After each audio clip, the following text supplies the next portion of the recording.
Ada yang masih sampai sekarang saya heran tentang uang fiat atau penciptaan uang oleh Amerika terhadap mata uangnya yaitu dolar. Apa yang saya herankan? Mereka boleh mencetak uang sesuka-suka mereka, tetapi kalau rupiah mau mencetak harus ada jaminan atau underlying, di mana IMF dan World Bank pasti ngamuk jika tanpa jaminan, terutama jaminannya adalah dolar dan emas. Ayo dong pakar ekonomi yang katanya pinter, bisa jelasin ini nggak? Sementara di sisi Amerika, sejak 15 Agustus 1971, tanggal di mana Amerika memutuskan bahwa dolar tidak menggunakan emas sebagai jaminan cetak penerbitan uang tersebut, itu merupakan tanggal paling bersejarah bagi Amerika. Jauh lebih bersejarah dari terbebasnya perbudakan oleh Lincoln, dan jauh lebih bersejarah dari terpilihnya megalomania yang bernama Donald Trump. Karena sejak saat itu Amerika menjadi negara yang sangat kaya.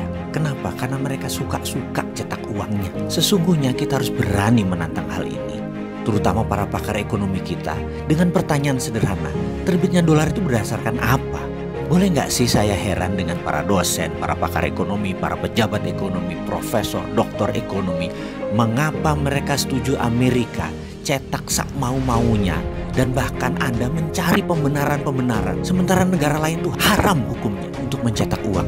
Dan hebatnya lagi pejabat negara yang pasrah bongkoan dengan konsep ini tuh banyak. Saya tidak habis pikir, apa yang menyebabkan banyak negara tidak berani cetak uang sendiri seperti Amerika? Inflasi. Kok Amerika cetak sak mau-maunya, inflasi mereka di bawah 3 atau 4% sih? Subprime mortgage, skandal keuangan menghentak ekonomi Amerika hingga 8 juta pengangguran dan merugikan triliunan dolar di tahun 2008 yang menghajar banyak lembaga mitra Federal Reserve seperti Goldman Sachs, JP Morgan dan lain sebagainya.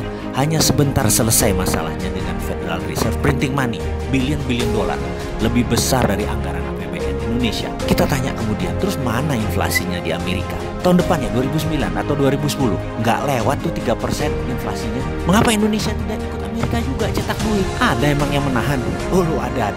Yang namanya pakar ekonomi. Kayaknya ini yang masalah. Para pakar ini bisa kita curigai, jangan-jangan mereka sebenarnya yang berkedok dengan pakar ekonomi tersebut, yang merasa pintar ekonomi, yang udah dicekoki dulu dari John Maynard Keynes, Milton Friedman, ilmunya Friedrich Hayek, ilmunya Ludwig von Mises, terus merasa paling benar dan paham ilmu ekonomi, jadi harus tetap ikut aturan IMF, taat pada dolar, taat pada Amerika. Kita harus pasrah bongkokan dengan aturan World Bank dan IMF.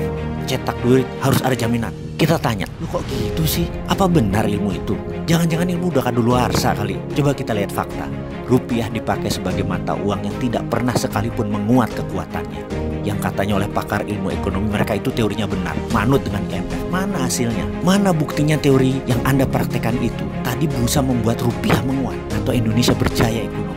Tetap saja inflasinya besar tuh, bahkan defisit neraca perdagangan juga besar. Tetap rupiah melemah sepanjang jagat.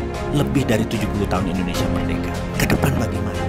Ayolah kita pikir, mengapa kita tidak coba hal yang radikal, hal yang baru, hal yang berani, hal yang kita belum pernah lakukan sebelumnya dengan perhitungan matang, yaitu printing money dari thin air seperti Amerika, seperti Cina. Sekali-sekali beranilah.